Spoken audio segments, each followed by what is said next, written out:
I made a spooky frame-by-frame classic animated trailer for a Halloween board game, and here's how it went. So sometimes I do the occasional project on Fiverr. It's a nice platform to have short-term projects sometimes, and the past year has been a little slow, but thanks to this YouTube channel, more people have started to discover me and my work, which is amazing. And I got an offer from a really nice guy who is working on a game called Doomcat. It's a spooky card game featuring witches and cats and monsters, and it looks super cool. I really liked the initial concept, and he came to me looking for someone to create a short animation trailer for the game's debut. I was really excited. I was given a full creative freedom to animate the shots in my own style, so basically I could do whatever I wanted and put my vision directly into this project. And to be honest, those are the best kinds of jobs because I can actually do my thing. I really like people that trust me to do the best work that I can, and also they want my specific style, so it's really nice. And I think there are some tips and tricks I want to share with you guys if you want to make your own short animation.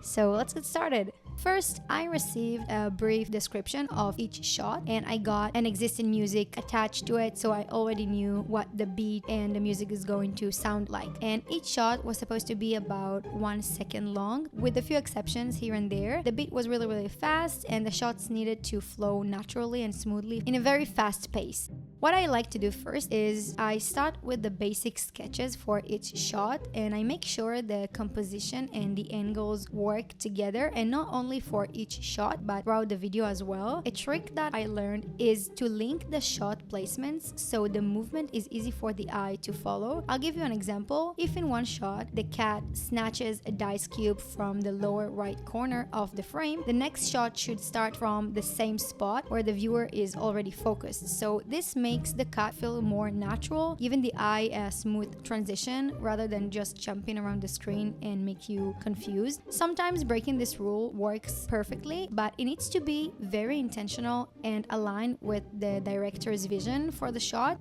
I actually plan to make a full video on how to create a short film from start to finish, especially in the horror niche, because this is what I do. So let me know if it's something that you're interested in. So once the basic sketches were done, I put them on a timeline with the music to check the transitions and match the beat to the action.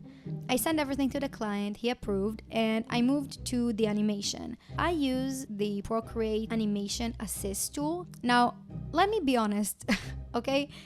It's not a good way to animate, to say the least. Procreate is not a good software for vector drawing. If you guys don't know what I'm talking about, there are two formats, raster and vector. Raster images are made of pixels, while vector images are composed of mathematical curves. So when you use vector, resizing or rotating your image won't cause it to get blurry. Unlike the raster images, when it gets super blurry every time you touch it. And Procreate is pixel based. And people usually use Procreate to draw, not to animate. Even if you do animate in Procreate, you need to color each frame manually, and the projects get usually so heavy because you have a lot of layers, and at some point the iPad is starting to work slower. So you probably wonder by now what is wrong with me, and the answer is a lot.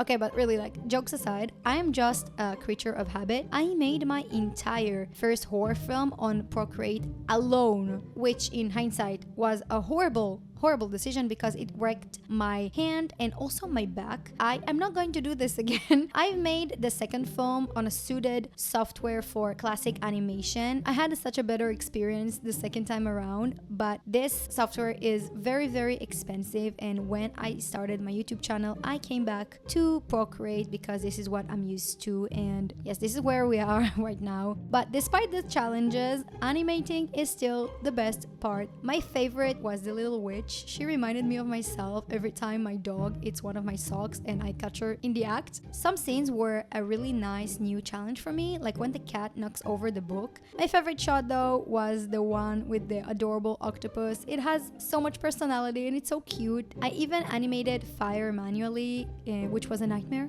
But it looked fantastic, so I'm happy with the final result. Once the animation and backgrounds were finished, it was time to assemble everything together and add effects and change the colors and everything that needs to be done so the final product will look good. So I exported the animations as PNG sequences and imported them to After Effects. And then what I do is I'm choosing the correct frame rate and I create a folder and composition for each shot. I do everything separately so everything will be in order. I added blur to the fire and the candles. I also put them on add mode to make them glow, and I adjusted the lighting. I wanted all of the shots to look cohesive. And finally, I imported all of the After Effects compositions into Premiere to see how they all work together. If you need to tweak anything or change anything, you can go back to After Effects, change whatever you want, save it, and it will update in Premiere. This is amazing. It's such a game changer for animators. I made a few final adjustments to the timing to match the music perfectly. So after all of this,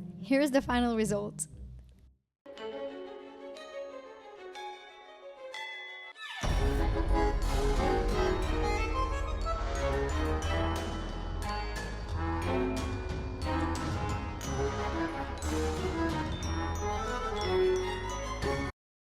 I had so much fun working on this project. Let me know what you guys think in the comments, and please don't forget to hit the subscribe button if you want to see more of my work. You can also contact me on Fiverr if you want to work with me on projects. The link will be in the description box below. Thank you so much for watching, and I will see you in the next video. Bye!